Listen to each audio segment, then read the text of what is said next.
name is James Gray. I'm an actor, performer, dancer, choreographer, teacher, writer, director, an all-round theatrician. And a large part of my work is working out just what the hell is it all about. Are you feeling a bit frazzled, a bit shop-worn, a bit frayed around the edges? Well, how about a nice, fresh face? Preferably someone else's who's 20 years younger, because that's what it's all about now. We don't grow old gracefully at all. No, we don't grow old at all. And in my profession, God forbid, old people just do not work unless you're some crusty old butler or some dotty old mother-in-law next door. Well, who needs that? Even in life, in general. We've got university professors who now have to be grateful in their 70s to be counting out nuts and bolts in a hardware store. No, that's not what it's about. But Hollywood is the prime location for the facelifting industry. Everyone has a Hollywood nose, they've got the cheekbones, everybody looks identical. Can you really tell Cindy Crawford from Raquel Welch? Do they have the same mother? Do they have the same surgeon? It's amazing, because now individuality is a dirty word. Its success comes in only one package. We only accept one form of beauty, because beauty is a currency. We know from birth that princes and princesses are beautiful. The ugly witch has the warts and the hunchback. It's always the difference is bad, the beauty, the bland, is good. Okay, fine. We work on stereotypes from day one. We've got the moody redhead, the fiery redhead, the moody brunette, the dipsy blonde. Hello, Marilyn. And then when we've got the entertainment industry, Hollywood, presumably, setting the pace, you've got to wonder, are these values really what we're after for the rest of the world?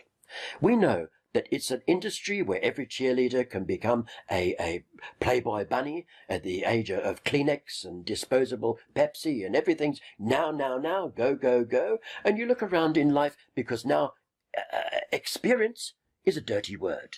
We've got to be young and fresh and new and come at it. They've got an app for experience. We don't need that now. So when you get a little frazzled round the edges, I remember a friend of mine's mother had a facelift for her 60th birthday. She didn't really look any different. She looked like she'd been on holiday. And everybody said, oh, you look rested, love. You've been away. And she looked fine. And it worked for her. And I knew a guy who'd been in advertising for years and years and was retrenched. Well, what do you do if you've been working in advertising and you're retrenched? They've got an app for what you can do. Well, he went off and he had a bit of a nip and a tuck. He didn't look particularly young, but he looked a bit more enthusiastic. So with two people with identical qualifications, the one that looks a bit more lively and enthusiastic will win the part. And sure enough, his career has been extended for another 10 or 15 years. Beauty works. Beauty is our currency. Children are forgiven bad behavior if they're pretty. And we know this from studies right from early childhood. There's nothing new. Right from the pyramids, nose shaping was de rigueur. And a 15th century physician worked out a way to put skin grafts on to repair broken noses. It was a habit to slice off people's noses if they were a thief or if they got worked in battle. The thing was, you put your forearm onto your nose and you had to keep it there for a month. Not very convenient, but the prospect there, the idea there of future modern plastic surgery was born.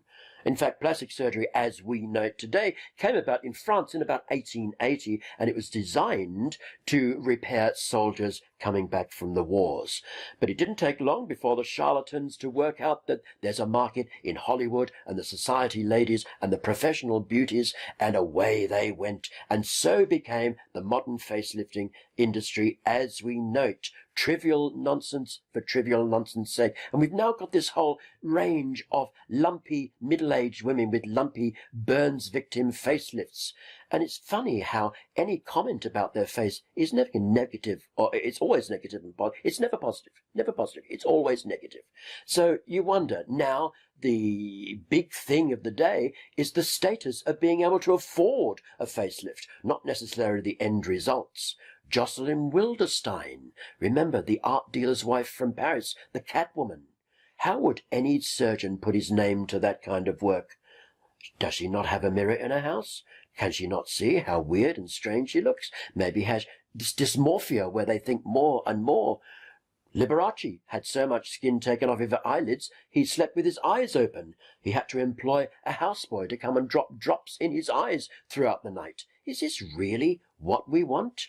Now, I'm older than I ever intended to be, and I know a facelift can't fool a flight of stairs, but if I could tighten that knot in the back of my neck, would it make life a little easier? Who knows? I'm James Gray. Until next time, keep your hand on it.